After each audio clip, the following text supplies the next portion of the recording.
What's up guys, it's Matt from TDM Style here and welcome back to the channel for another hair product review, and today we are finally taking a look at the Gray Ghost Cream Pomade from Shear Revival.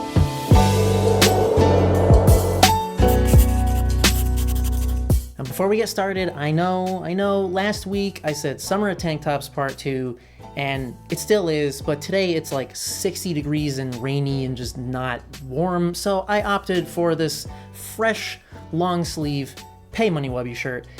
And if you guys don't know who Wubby is, he's fucking hilarious. Go check out his channel. We've got a little bit of retro Wubby face action going on the back of this shirt. But yeah, love his stuff, and I definitely take a lot of inspiration from his editing style. So yeah, anyway, here we go. Gray Ghost Cream Pomade from Shear Revival. Now, this is advertised as a stronghold cream pomade with a natural to more of like a matte side finish. So I heard a lot of great things about this, and just the description of it sounded like something that would be right up my street, so I did decide to pick it up a few months ago now. So for the packaging, this comes in Shear Revival's standard 3.4 ounce amber glass jar with an aluminum lid and their stick-on labeling, and this does come in at $17 US. So yeah, I like the packaging. It's nothing that blows me away or anything. I mean, it's definitely a standard in the homebrew pomade market, so fits in perfectly. I do really enjoy their labels though. I don't really know what it is. They just, not only do they feel high quality, but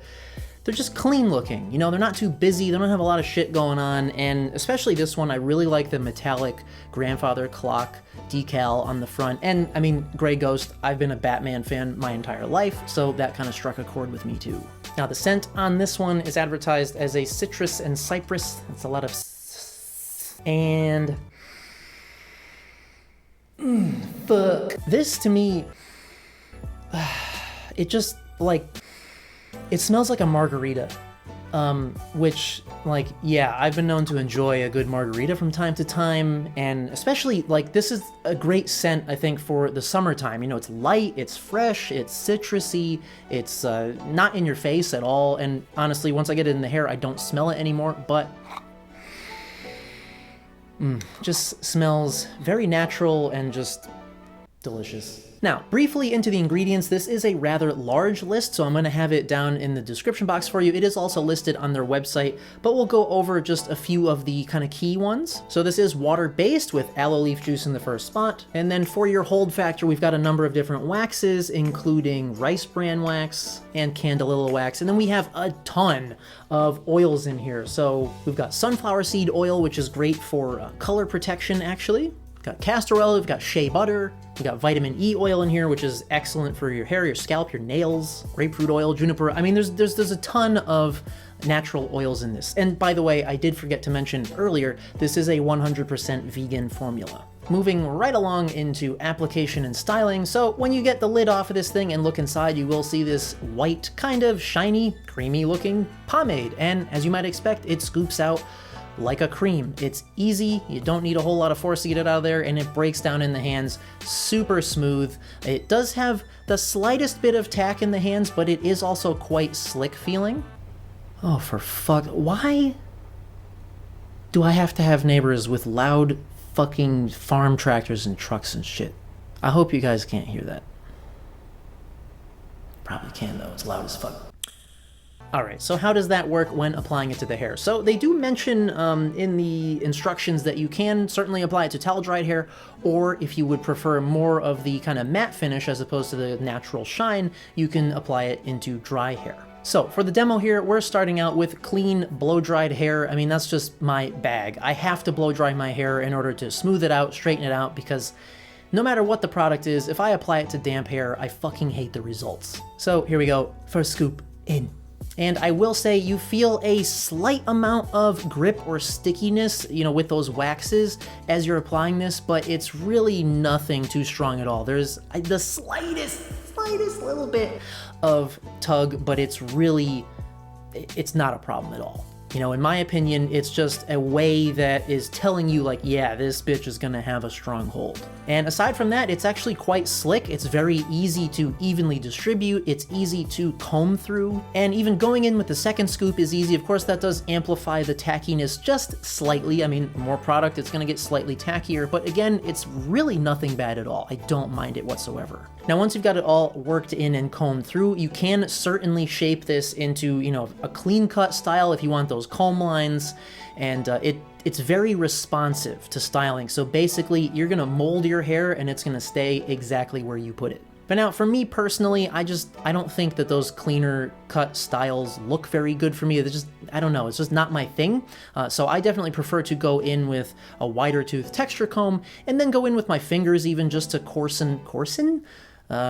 Yeah, make the texture slightly more coarse and just give it a little bit more of a natural looking vibe. But either way, that strong hold and responsive styling is very apparent. So again, you can just mold it however you want. And that's especially nice for me because, you know, this back section cowlick that I have right here that likes to pop out the opposite way that I'm combing it, this is one of those few products that's strong enough to get in there and be like, listen, bitch, we're having a talk. Cowlick, you gonna sit the fuck down. I mean, look at this cowlick area. Look at that bitch. Yeah!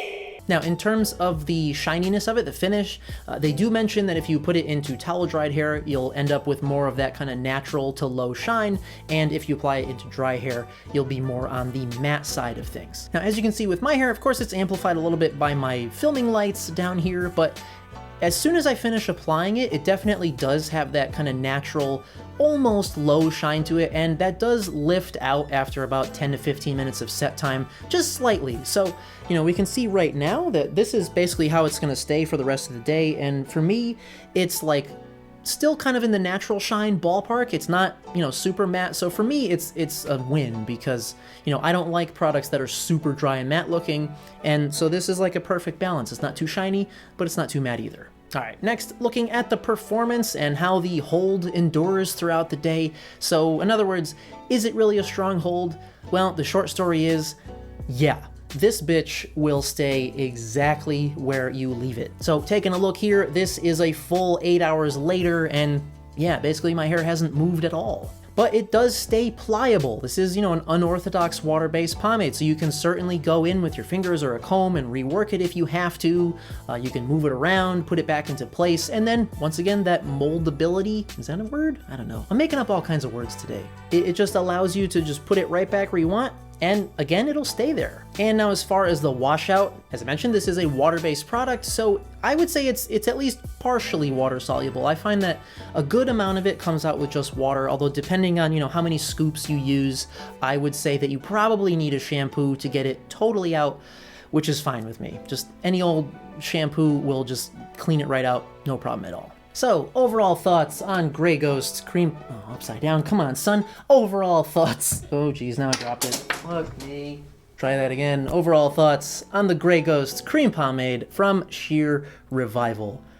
I love this, and most of you guys know by now, I haven't traditionally been much of a pomade guy, but I'm really glad that I'm starting to kind of explore the pomade world more, you know, because by exploring more pomades, I get to find gems like this. And this particular one, I think this is a good time for me to review it because this for me is going to be like a summer mainstay. Summer mainstay. I like that. I might have to put that in the title of the video. I almost just hit myself in the face with that jar. But yeah, I mean, because the hot weather is coming. For some of us, it's already here, except for cold, rainy days like today. But yeah, this bitch will just control your hair, I think, regardless of the weather, which is super nice. Plus, you know, it's got that nice, like, fresh, summery scent. I just, you know, everything about it to me just screams like summer pomade. Yeah, I'm into it. So that wraps things up for today's video, guys. I hope that you enjoyed this and found it helpful. As far as upcoming stuff, I promise I'm starting on my budget series, and I have what I think is going to be a really cool, really fun one for like the first one in that series coming up real soon. I've also got an unboxing coming up. So it's going to be a busy few weeks because I've also got some vacation things going on. Our anniversary is coming up, so you know, it's gonna be busy. I'm gonna try my best to keep to my normal, you know, weekend release schedule for you guys. So if you haven't already, please do hit that subscribe button down below to keep up to date with all the upcoming stuff I've got for you. And as always, thank you guys so much for coming by and watching. And we'll see you at the next one.